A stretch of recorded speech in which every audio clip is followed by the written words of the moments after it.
नमस्कार दोस्तों, स्वागत है आप सभी का अपना YouTube channel Piyush knowledge studio में। दोस्तों, अगर आपने जीडीएस 2024 का ऑनलाइन फॉर्म फिलअप किया है और उसके ऑनलाइन एप्लीकेशन फॉर्म में किसी प्रकार का कोई मिस्टेक हो गया है तो कैसे अब आप उसमें करेक्शन कीजिएगा, A to Z जानकारी मैं इस वीडियो में बताने वाला हूं।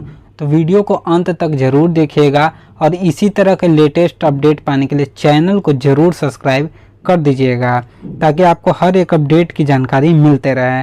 तो दोस्तों, स्क्रीन के ऊपर देख सकते हैं कि जो भी जीडीएस का फॉर्म फिलअप किए थे उनका करेक्शन विंडो ओपन कर दिया गया है, यानी आज से वे अपने एप्लीकेशन फॉर्म में सुधार कर सकते हैं और मात्र 2-3 दिन का वक्त दिया जाता है सुधार के लिए। यानी आज है 7 जुलाई, तो मुश्किल से आपका 9 जुलाई तक विंडो ओपन रहेगा। उसके बाद आप सभी का करेक्शन विंडो बंद कर दिया जाएगा। तो ऐसे में आप सभी अपने एप्लीकेशन फॉर्म में सुधार ज़रूर से ज़रूर कर लीजिए। अगर किसी प्रकार का कोई प्रॉब्लम हो गया है तो इस वीडियो को अंत तक पहले देख लीजिए कि आखिर कैसे सुधार करना है दोस्तों। अन्यथा बाद में अगर आप गलती कर बैठते हैं तो दोबारा आप सुधार नहीं कर सकते हैं, एक ही बार आपको सुधार करने का मौका दिया जाएगा। और इससे पहले के वीडियो भी मैंने बता रखा है कि कैसे आपका करेक्शन करना है, उसमें हर डेट की जानकारी मैंने दे दी है, प्रोसेस बता रखा है और कौन कौन से डिटेल्स में सुधार होगा उसकी जानकारी दे रखी है। और उसमें बताया था मैंने कि इसमें कोई भी यानी किसी प्रकार का कोई भी आपका करेक्शन फीस नहीं लगने वाला है। तो ऐसे में विदाउट फीस के आप अपने एप्लीकेशन फॉर्म में करेक्शन सुधार कर सकते हैं। तो चलिए ऑनलाइन फुल प्रूफ के साथ मैं दिखाऊंगा कि कौन कौन से डिटेल्स में आप लोग बदलाव कर सकते हैं। तो दोस्तों, इसके लिए करेक्शन करने के लिए आपको सबसे पहले अपना रजिस्ट्रेशन नंबर और सर्किल लिख लेना है, या आपने अप्लाई किया होगा तो आपको पता होगा। और करेक्शन का वेबसाइट का लिंक आपको डिस्क्रिप्शन बॉक्स में मिल जाएगा, वहां से क्लिक करके आप लोग डायरेक्ट यहाँ रीडायरेक्ट हो जाइएगा। यहाँ पर आप सभी देख सकते हैं दिया गया है कैंडिडेट एप्लीकेशन एडिट फॉर्म। तो यहाँ पर सिंपल से आपको रजिस्ट्रेशन नंबर डालकर सबमिट कर लेना है। तो चलिए रजिस्ट्रेशन नंबर डालते हैं और सबमिट करते हैं और A to Z step by step मैं प्रोसेस बताऊंगा कि कैसे सुधार करना है। तो दोस्तों, जैसे ही आप लोग अपना रजिस्ट्रेशन नंबर डालकर सबमिट पे क्लिक करेंगे तो आपके मोबाइल नंबर पे एक OTP भेज दिया जाएगा। जो भी मोबाइल नंबर आपने यूज किया होगा उस मोबाइल नंबर पे एक OTP सेंड कर दिया जाएगा। उसी OTP को आपको यहाँ पर डालना है। तो चलिए OTP को डालते हैं और आगे की प्रक्रिया को जानते हैं। दोस्तों, मैंने OTP और कैप्चा को जैसे ही फिलअप किया और वेरीफाई किया तो आपका जो है डिटेल्स एप्लीकेशन फॉर्म ओपन हो जाएगा। जिस तरीके से मेरा डिटेल्स एप्लीकेशन फॉर्म ओपन हो रखा है, ठीक इसी प्रकार आपको हर एक डिटेल्स जो भी आपने फिलअप किया होगा उसको देखने को मिलेंगे और हर एक जानकारी को आप लोग सुधार कर सकते हैं। अब चलिए देखते हैं कि आखिर कैसे सुधार करना है। तो दोस्तों, यहाँ पर देख सकते हैं हर एक डिटेल्स को आप आसानी के साथ सुधार कर पाएंगे, चाहे वो जेंडर हो, डेट ऑफ बर्थ हो या फोटो हो या किसी प्रकार का कोई भी स्पेलिंग मिस्टेक हो गया हो। जैसा कि आप लोग यहाँ देख भी सकते हैं कि डेट ऑफ बर्थ का आइकन है, जैसे ही मैं इस पर क्लिक करूँगा तो देख सकते हैं कि इसका जो कैलेंडर है वो ओपन हो गया है। और इस कैलेंडर में आप अपना जो भी डेट ऑफ बर्थ होगा उसको सही चूज कर सकते हैं दोबारा से। और ठीक उसी प्रकार अगर आपका ब्लर अपलोड हो गया तो सिंपल से आपको चूज फाइल पे क्लिक करना है और जो भी आपने अपना फ़ोटो गैलरी में रखा होगा उसको सिंपल से आपको अपलोड कर देना है। तो इस प्रकार से देख सकते हैं दोस्तों, सिवाय 3 डिटेल्स के बाकी हर डिटेल्स में आप सुधार कर पाएंगे। पहली बात तो आप अपने मोबाइल नंबर में नहीं बदलाव कर सकते हैं, ना ही ईमेल में बदलाव कर सकते हैं और ना ही आइडेंटिफिकेशन में आप लोग बदलाव कर सकते हैं। तो इस प्रकार से देख सकते हैं कि आपका जो 3 डिटेल्स है वो बेहद इंपॉर्टेंट रहने वाला है, मोबाइल नंबर से लेकर ईमेल ID तक। तो ये दोनों में आपको बदलाव नहीं करना है, ना ही नाम में होगा दोस्तों।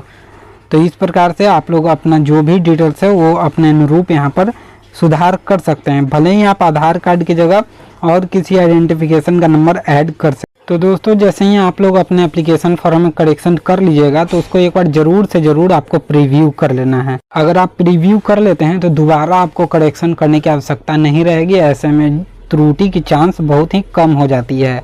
और यहाँ पर सिंपल से अगर आपका सारे डिटेल्स करेक्ट हो तो सबमिट के बटन पे क्लिक कर देना है। सबमिट के बटन पे दोस्तों, जैसे ही आप लोग सबमिट के बटन पे क्लिक कीजिएगा तो आपके सामने एक रजिस्ट्रेशन फॉर्म ओपन होके आ जाएगा जिसमें आपका हर एक डिटेल्स दिया हुआ होगा। उसको एक बार देख लीजिएगा।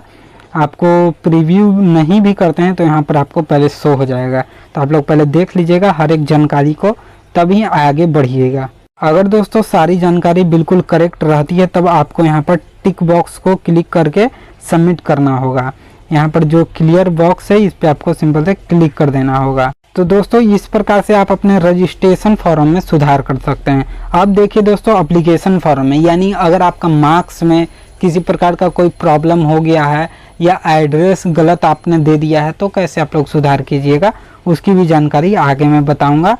साथ ही साथ दोस्तों अगर आपने गलत सर्किल चूज कर लिया है तो उसको भी आप आसानी के साथ बदलाव कर सकते हैं, तो उसको भी मैं यहाँ पर बताने वाला हूँ, बस वीडियो में अंत तक जरूर बने रहिएगा। अगर दोस्तों आपको एड्रेस में बदलाव करना है तो जो भी आपका पहले का डाटा रहेगा वो सब क्लियर हो जाएगा आपका। यहाँ पर देख लीजिए, अगर एडिट पे जाते हैं आप लोग एड्रेस में तो यहाँ पर देख लीजिए हर एक डाटा आपका यहाँ पर क्लियर हो गया है। आपको एकदम न्यू फॉर्म को ओपन कर दिया गया है जिसमें आपको पेमेंट नहीं करना होगा, सिर्फ अप्लाई करना होगा। तो कुछ इस प्रकार से आप लोग देख सकते हैं। तो इसमें जो भी आपका करेक्ट एड्रेस होगा उसको डाल देना है सिंपल से। परमानेंट एड्रेस पे यहाँ पर क्लिक कर देना है तो सेम एड्रेस आपका यहाँ पर पेस्ट हो जाएगा। और फिर अगर क्वालिफिकेशन में किसी प्रकार का कोई आपको प्रॉब्लम हो गया है तो उसमें यहाँ से आप लोग सुधार कर सकते हैं। तो दोस्तों जैसे ही आप लोग अगर मार्क्स वाले आइकन पे जाते हैं, यानी जैसे ही आप लोग यहाँ पर नीचे आइएगा क्वालिफिकेशन डिटेल्स में, तो आप अपना बोर्ड और फिर जो भी आपने रिजल्ट कैसा है, आपका CGP में है कि मार्क्स में है, उसको जैसे ही आप लोग चूज कीजिएगा तो आपको दोबारा से भरने को आ जाएगा। यानी 10th में कितना मार्क्स आया था हर सब्जेक्ट में आप दोबारा से फिल कर सकते हैं। तो इस प्रकार से आप अपने क्वालिफिकेशन डिटेल्स में बदलाव कर सकते हैं। तो दोस्तों यहाँ पर जैसे ही आप लोग मार्क्स भर दीजिएगा तो नीचे आपको एक देखने को मिलेगा CGPA स्कोर।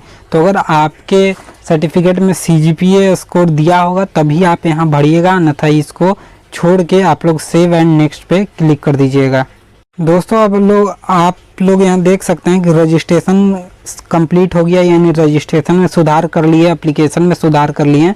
अगर अब आपको प्रेफरेंस में बदलाव करना है, सर्किल में बदलाव करना है, तो अब आपको यहाँ पर सिंपल से सर्किल का ऑप्शन अपने आप खुल जाएगा। जैसे ही आप लोग मार्क्स वगैरह फिलअप कीजिएगा तो आपको डायरेक्ट सर्किल के आइकन पे भेज दिया जाएगा। तो यहाँ पर देख लीजिए, आपको सबसे पहले यहाँ पर अपना डिवीजन सिलेक्ट कर लेना है, उसके बाद डिक्लेरेशन फॉर्म को यहाँ टिक करके सबमिट कर देना है। तो चलिए सबसे पहले यहाँ पर सर्किल को भरते हैं।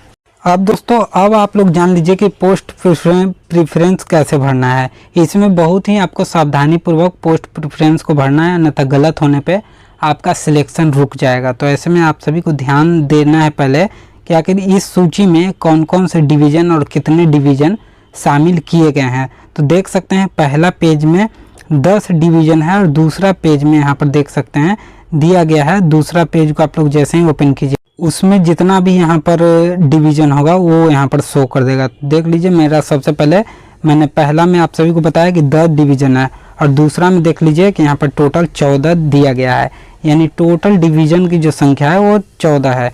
तो इस प्रकार 14 जो डिवीज़न है इसको आपको सही अंकों में यहाँ पर सजाना होगा, तभी आपका यहाँ पर पोस्ट प्रेफरेंस में बदलाव आएगा अगर आपको बदलाव लाना है। अब कैसे इस पोस्ट प्रेफरेंस को भरना है उसको ध्यानपूर्वक देखिएगा।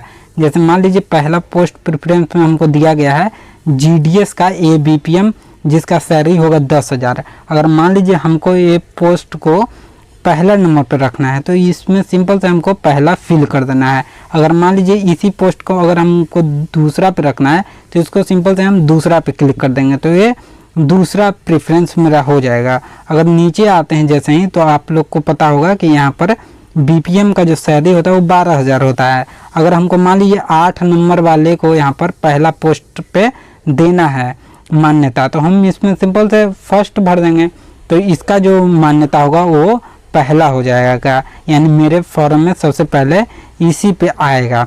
तो इस प्रकार से आपको अपने अनुसार पोस्ट प्रेफरेंस को भरना है दोस्तों।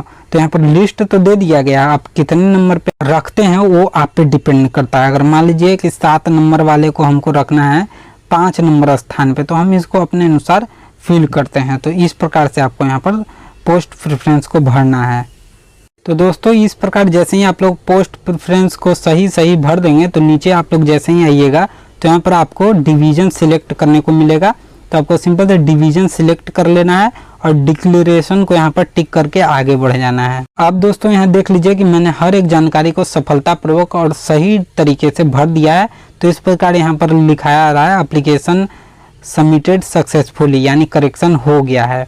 अब इसका प्रिंट आउट कैसे लेना है, तो आप सभी को पता होगा कि इसका प्रिंट आउट में कुछ प्रॉब्लम आ जाता है। इसका जो साइज है दोस्तों उसमें गड़बड़ी आ जाती है। तो इस प्रकार से आप लोग इसका स्क्रीनशॉट लेकर रख लें और उसको आप लोग प्रिंट आउट के रूप में निकलवा सकते हैं। पर इसका जो प्रिंट है वो नहीं हो पाता है, वो आप लोग कंप्यूटर के थ्रू ही ले सकते हैं। मैं अपने मोबाइल से हर एक जानकारी को बता रहा हूँ। अब दोस्तों यहाँ पर देख लीजिए कि आप लोग जो मैंने पोस्ट प्रेफरेंस भरा था वो किस प्रकार यहाँ पर आया है। तो मैंने आप सभी को बताया था कि 8 नंबर पे था BPM का पोस्ट, जिसमें 12,000 रुपये सैलरी है। तो उसमें जैसे ही मैंने 1 नंबर टाइप किया और फाइनल कर दिया तो यहाँ पर देख लीजिए सबसे पहला पोस्ट प्रेफरेंस में मेरा वही आया है। तो इस प्रकार मैंने हर एक जानकारी को सही ढंग से भर लिया है। आई होप दोस्तों कि आपने भी इसमें से सीख लिया होगा कि कैसे आपको यहाँ पर एडिट करना है फॉर्म को। अब चलिए देख लेते हैं कि इसमें प्रिंट कैसे लिया जाएगा। तो वीडियो को यहीं करते हैं एंड। तो मिलते हैं अगले वीडियो में किसी नए अपडेट के साथ। अगर आपके मन में किसी प्रकार का कोई भी डाउट रहा हो तो ज़रूर कमेंट बॉक्स में पूछिएगा। तब तक के लिए गुड बाय एंड जय हिंद दोस्तों।